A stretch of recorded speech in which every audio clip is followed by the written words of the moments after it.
Hi, நான் ஷன்னா Riya dropping ஸ்டுடியோலேருந்து. இன்னைக்கு இந்த வீடியோவில் என்ன பார்க்க போகிறேன்னா, இந்த ஃப்ளஃபி டைப் சென்டர் ப்ளீட் வந்து நம்ம பாக்ஸ் ஃபோல்ட்லேயே வந்து நம்ம செட் பண்ணிடலாம். இதுக்காக நான் ஹேங்கர் யூஸ் பண்ண போகிறதுல பாக்ஸ் ஃபோல்டு தான் பண்ண போகிறேன். என்ன கொஞ்சம் வேறு டைப்பில் பண்ணி இந்த ஃப்ளஃபி வந்து அப்படியே மெயின்டைன் ஆகிற மாதிரி பண்ண போகிறேங்க. அண்ட் தென் நான் யூஸ் பண்ணுற இந்த ஸ்ட்ரைட்னர் வச்சு தான் நான் செட் பண்ண போகிறேன். அதுக்கு முன்னாடி நம்ம சேனலில் ஃபஸ்ட் டைம் பார்க்குறீங்க அப்படின்னா மறக்காமல் சப்ஸ்கிரைப் பண்ணிக்கோங்க. உங்களோட கமெண்ட்டை கமெண்ட் பாக்ஸில் சொல்லுங்கள். இன்றைக்கி மாடலுக்கு நம்ம கிளைண்ட்டோட ஃபேன்சி செமி சில்க் சாரீ தான் எடுத்திருக்கேங்க. ஸோ இந்த சாரீ பொறுத்தளவுக்கு ரொம்பவே வந்து கம்ஃபர்டபுளாக இருக்கும். ரொம்ப குயிக்காக வந்து ப்ளீட் வந்து நம்ம பண்ணிடலாம். ஸோ எனக்கு பார்த்தீங்கன்னா ஆல்மோஸ்ட் எல்லா டைப்லேயும் வந்து சாரீஸ் வந்து நான் ப்ளீட் பண்ணியிருக்கேன். ஸோ நீங்களும் எந்தெந்த மாதிரி ஸ்டைலில் வெரைட்டி ஆஃப் சாரீஸ் டைப்ஸ் வந்திருந்ததுன்னா கமெண்ட் பாக்ஸில் கண்டிப்பாக சொல்லுங்கள். எனக்கும் வந்து தெரிஞ்சுக்குவேன். ஓகே, நம்ம நிறையா இவ்வளோ டைப்ஸில் நான் சாரீ இருக்கா, வெரைட்டி இருக்கான்னு சொல்லி. ஸோ கண்டிப்பாக கமெண்ட் பாக்ஸில் கமெண்ட் பண்ணுங்கள். ஓகே, நான் என்னுடைய கிளைண்ட்டுக்கு வந்து ஆல்ரெடி நான் மெஷர்மெண்ட் கேட்டுட்டு இப்போ நான் வந்து மெஷர்மெண்ட் டேப் வச்சுட்டு சேஃப்டி பின்னில் வச்சு நான் மார்க் பண்ணிக்கிறேன். இப்படி மார்க் பண்ணதுக்கப்புறமா நான் ஆல்ரெடி சொன்ன மாதிரி தான் ப்ளீட்ஸ் எல்லாமே வந்து பார்த்திங்கன்னா இந்த மாதிரி சாரீஸ் பொறுத்தளவுக்கு நம்ம ஹேண்ட்லேயே நம்ம வந்து ப்ளீட் எடுக்கிறப்பவே ரொம்பவே கம்ஃபர்டபுளாக இருக்கும். சில சாரீ ரொம்ப மொடமொடன்னு இருக்கும். பார்த்திங்கன்னா ஜரி அதிகம் இருக்கிற சாரீக்கு வேணால் நம்மளோட ப்ரீவியஸ் வீடியோஸ்லாம் பார்த்திங்கன்னா வேறு மாதிரி பிகினரில் இருக்கிறவங்களுக்கு வேறு மாதிரி ப்ளீட் வந்து எப்படி ஒரே மாதிரி எடுக்கலான்னு சொல்லி காமிச்சிருப்பேன். ஸோ அந்த வீடியோ செக் பண்ணி பாருங்கள்.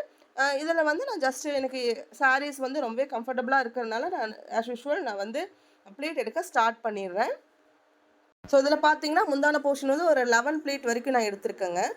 இப்போது நான் என்ன பண்ணியிருக்கேன் அப்படின்னா, நான் டாப்பில் வந்து ஃபோல்ட் பண்ணி விட்டுருக்கேன் இல்லைங்களா. அது ஆல்ரெடி எல்லாருக்குமே தெரியும். நம்ம சேனலில் வந்து ஃபர்தராக வாட்ச் பண்ணிட்டு இருக்கிறவங்க எல்லாருக்குமே தெரியும் எதுக்காக இந்த ஃபோல்ட் பண்ணுறோம் அப்படின்னு சொல்லிட்டு. இப்போ அதெல்லாம் ரிமூவ் பண்ணிவிட்டு ப்ளீட்ஸ் எல்லாமே வந்து நீட்டாக எடுத்து அரேஞ்ச் பண்ணிவிட்டு இந்த டாப்பில் மட்டும் ஒரு சேஃப்டி பின் வச்சு செக்யூர் பண்ணிடுறேன். அதுக்கப்புறம் என்ன பண்ணிக்கணும்னா அயர்ன் பண்ணிக்கிங்க. ஓகே, இது மாதிரி நம்மளோட முந்தான போர்ஷன் வந்து நம்மளுக்கு எது வரைக்கும் நம்மளுக்கு வந்து மெஷர்மெண்ட் இருக்கோ, அளவு வேணுமோ அது வரைக்கும் நம்ம இதே மாதிரி ஃபார்மெட்டில் வந்து ப்ளீட்டில் எடுக்கிறதுக்கு ஸ்டார்ட் பண்ணிடுறேன். அது மாதிரி கண்டினியூஸாக ப்ளீட் எடுத்ததுக்கப்புறமா ப்ளீட்ஸ் எல்லாமே கரெக்டாக இருக்கா அப்படின்னு சொல்லிட்டு ஒன்ஸ் செக் பண்ணிவிட்டு கையோடு வந்து நான் அயர்ன் பண்ண ஸ்டார்ட் பண்ணிடுறேங்க. இந்த டைப் சாரீக்கு பார்த்தீங்கன்னா ஒவ்வொரு போர்ஷன் அப்பவும் அயர்ன் பண்ணணுமா அப்படிங்கிற அவசியம் இல்லை. நம்ம ரொம்பவே வந்து டஃப்பாக இருக்கிற சாரீலாம் இருக்குது இல்லைங்களா, ஜரி அதிகரிக்கிற சாரீஸ்க்கெலாம் வந்து பார்த்தீங்கன்னா நீங்கள் இந்த ஒவ்வொரு போர்ஷன் அப்போவே நீங்கள் வந்து அயர்ன் பண்ணணும். இந்த மாதிரி சாரீஸ்க்கெலாம் பார்த்தீங்கன்னா நீங்கள் ஃபுல்லாக முந்தான போர்ஷன் எடுத்துகிட்டு கூட அதுக்கப்புறம் மொத்தமாக வச்சு கூட அயர்ன் பண்ணிக்கலாம். அப்படி நீங்கள் அயர்ன் பண்ணுறப்போ இன்னும் ஒன்ஸ் நீங்கள் பண்ண வேண்டிய விஷயம் என்னென்னா பேக் சைடும் சேர்த்து அயர்ன் பண்ணிக்கோங்க. ஸோ அப்படி பண்ணுறப்போ நீங்கள் ப்ளீட் அதாவது எல்லாமே வந்து பார்த்தீங்கன்னா நீங்கள் பின்ஸ் ரிமூவ் பண்ணதுக்கு அப்புறம் கூட ரொம்பவே அழகாக இருக்கும். ப்ளீட்ஸ் எல்லாமே அதோட இடத்துல ஸ்டேபிளாக இருக்கும். செகண்ட் வந்து பார்த்தீங்கன்னா ஃப்ரண்ட் ப்ளீட். இந்த ஃப்ரண்ட் ப்ளீட் வந்து ரொம்பவே இம்பார்ட்டண்ட்டான ஒரு போர்ஷன் சொல்லலாம். நம்ம எல்லா கிளைண்ட்டுக்குமே ஒரே மாதிரி நீங்கள் வீடியோவில் பார்க்குற மாதிரி நீங்கள் வந்து வச்சிடவே கூடாது. உங்களோட கிளைண்ட் வந்து எந்த மாதிரி மெஷர்மெண்ட் அவங்களோட பர்ஸ் மெஷர்மெண்ட் அவங்களோட பாடி மெஷர்மெண்ட் ஸ்ட்ரக்சருக்கு ஏற்ற மாதிரி தான் நீங்கள் வந்து இந்த ஸ்ப்ரெட்டிங் வந்து நீங்கள் பண்ணணுங்க. ஏன்னா நீங்கள் அவங்களோட ஸ்ட்ரக்சருக்கு ஏற்ற மாதிரி நீங்கள் பண்ணலாம் அப்படின்னா கண்டிப்பாக சைடு வந்து கவர் ஆகாது, சைடு அடிக்க ஆரம்பிச்சிடும். அதுக்கப்புறம் வந்து கஸ்டமர் சாட்டிஸ்ஃபேக்ஷன் இருக்காது. ஸோ ஒன்ஸ் வந்து நீங்கள் அவங்களோட பாடி மெஷர்மெண்ட்டை நீங்கள் வந்து கேட்கணும். ஸோ அதை பற்றின வீடியோஸ் வந்து எப்படி வந்து மெஷர்மெண்ட் எடுக்கணுங்கிற வீடியோஸ் நம்ம சேனலில் இருக்குங்க. கிளாஸ் 1 அப்படிங்கிற ஒரு தம்ப்நெயிலோடு இருக்கும். ஸோ நீங்கள் அதை கூட செக் பண்ணி பார்த்துக்கலாம். ஓகே, இப்போ இந்த ப்ளீட்டில் என் ஷோல்டரில் எடுத்து போட்டு காமிக்கிற பாருங்கள். இப்படி நீங்கள் போடுறப்போ இப்போ உங்கள் கிளைண்ட்டுக்காக இருக்கட்டும் இல்லை நீங்கள் செல்ஃபாக வேர் பண்ணுற மாதிரி இருந்தாலும் இப்படி நீங்கள் போடுறப்ப ப்ளீட் எங்கேயுமே கீழே மேலே அந்த மாதிரி கசங்கக்கூடாது. அப்படியே ஒரு ஸ்டேபிளான லுக்கில் வந்து இருக்கணும். ஸோ இதுக்காக வந்து நீங்கள் கண்டிப்பாக அயர்ன் பாக்ஸோட டெம்பரேச்சர் வந்து கரெக்டான ஹீட்டில் வந்து வச்சு பண்ணினா மட்டும்தான் இந்த மாதிரி வரும். நெக்ஸ்ட்டு வந்து சென்டர் ப்ளீட் போர்ஷனுங்க. இந்த ப்ளீட் எடுக்கிறப்ப பார்த்தீங்கன்னா ஒரே மாதிரி மெஷர்மெண்ட்டில் நீங்கள் வந்து ரொம்பவே ஈஸியாக எடுத்துடலாம். நீங்கள் ப்ளீட்ஸ்லாம் எடுத்ததுக்கப்புறமா எல்லா ப்ளீட்ஸுமே இப்படி சேர்த்து வச்சு நல்லா டைட்டாக வந்து பிடிச்சிக்கோங்க. அதுக்கப்புறம் வந்து ஒரு சேஃப்டி பின் வச்சு செக்யூர் பண்ணிடுங்க.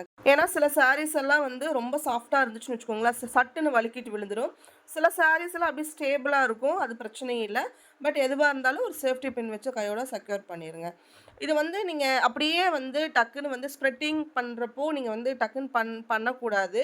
நீங்கள் அப்படி பண்ணினாலும் என்ன ஆயிரும் அப்படின்னா ப்ளீட் எல்லாமே கசங்கறதுக்கு வாய்ப்பு இருக்குது. அப்படி என்ன பண்ணுவோம், மறுபடியும் வந்து என்ன பண்ணிடுவோன்னா நம்ம ஒவ்வொரு டைமும் வந்து ப்ளீட் வந்து எடுத்துகிட்டு இருக்கிற மாதிரி ஆயிரும், 2 வேலை பண்ணுற மாதிரி ஆயிரும். ஸோ அப்படி இல்லாமல் இந்த ப்ளீட் எல்லாமே நீட்டாக எடுத்து வச்சுட்டு அப்படியே இந்த பார்டரில் மட்டும் அயர்ன் பண்ணிடுங்க. ஓகேங்களா? அதுக்கப்புறம் தான் நம்ம என்ன பண்ண போறோம்னா, ப்ளீட் வந்து ஸ்ப்ரெட் பண்ண போறோம். சில பேர் வந்து கையோட பண்றாங்க. ஸோ உங்களுக்கு அப்படி கம்ஃபர்டபுளா இல்ல அப்படிங்கிற பட்சத்துக்கு நீங்க இந்த மாரி மெத்தட் நீங்க யூஸ் பண்ணலாம்.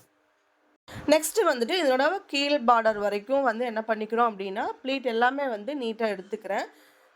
ஸோ அதே ஒரு பெக் வச்சு செட் பண்ணிட்டு, அதுக்கப்புறம் தான் நான் வந்து இப்ப பார்த்தீங்க அப்படின்னா, நான் வந்து ப்ளீட்டே வந்து ஸ்ப்ரெட் பண்ண போறேன்.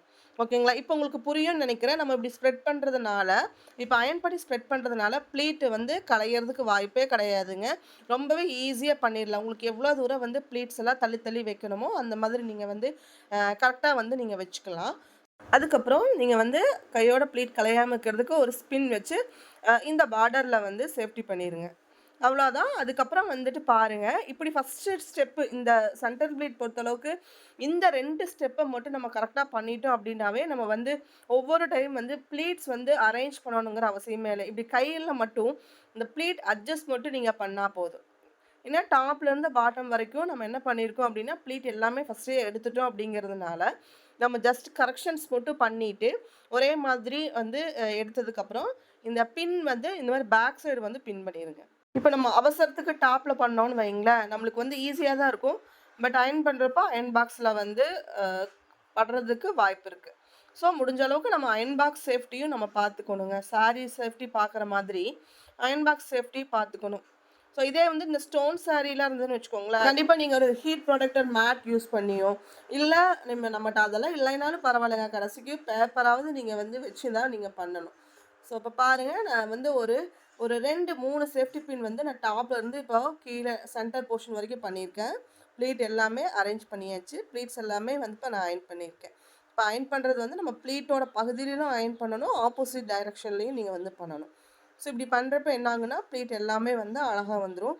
இப்ப பாருங்க, நான் பாட்டம் சைடு வந்துட்டு நான் கொஞ்சம் ஃப்ளஃபி ப்ளீட் செட் பண்ண போறேன் அப்படிங்கிறதுனால, நான் என்ன பண்ணியிருக்கேன்னா, ப்ளீட் எல்லாமே வந்து நான் வந்து மேலே டாப்ல வந்து பார்த்தீங்கன்னா, கொஞ்சம் குறுகலா வச்சிருக்கேன். கீழ வர வர அப்படியே ஸ்ப்ரெட் பண்ணி விட்டுட்டேன். மேலேருந்து கீழ வர வர ஒரு வி ஷேப்ல இருக்கிற மாதிரி நான் செட் பண்ணிட்டேன். ஸோ நான் இந்த இடத்துலயும் ஒரு சேஃப்டி பின் வச்சு பின் பண்ணிக்கிறேன். சென்டர் ப்ளேட் பொறுத்தளவுக்கு மொத்தமா ஒரு 4 பின் வந்து பின் பண்ற மாரி இருக்கும்.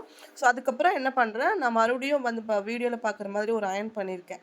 ஏன்னு கேட்டீங்கன்னா, ப்ளீட்ஸ் எல்லாமே வந்து கொஞ்சம் ஸ்டேபிளா இருக்கணுங்கிறதுக்காக ரொம்ப ப்ரெஷர்லாம் குடுக்கல. ஜஸ்ட் அந்த ஹீட் மட்டும் மேல காமிச்சுக்கிறேன் அவ்வளோதான்.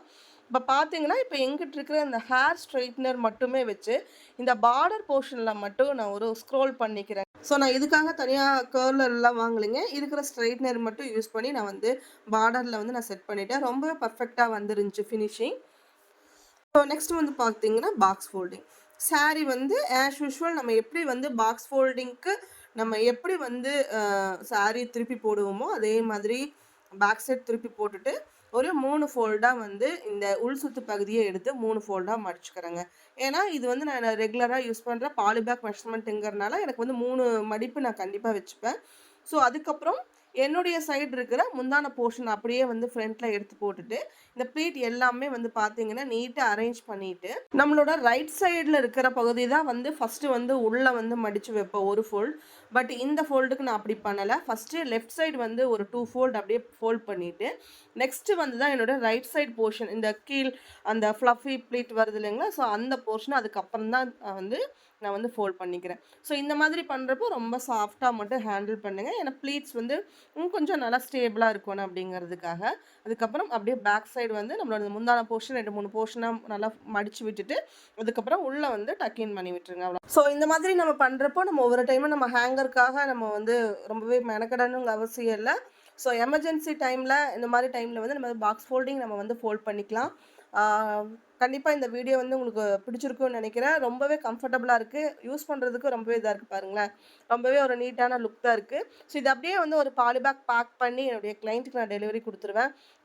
ஸோ இது வந்து இந்த மாதிரி கண்டிப்பா நீங்களும் ட்ரை பண்ணி பாருங்க.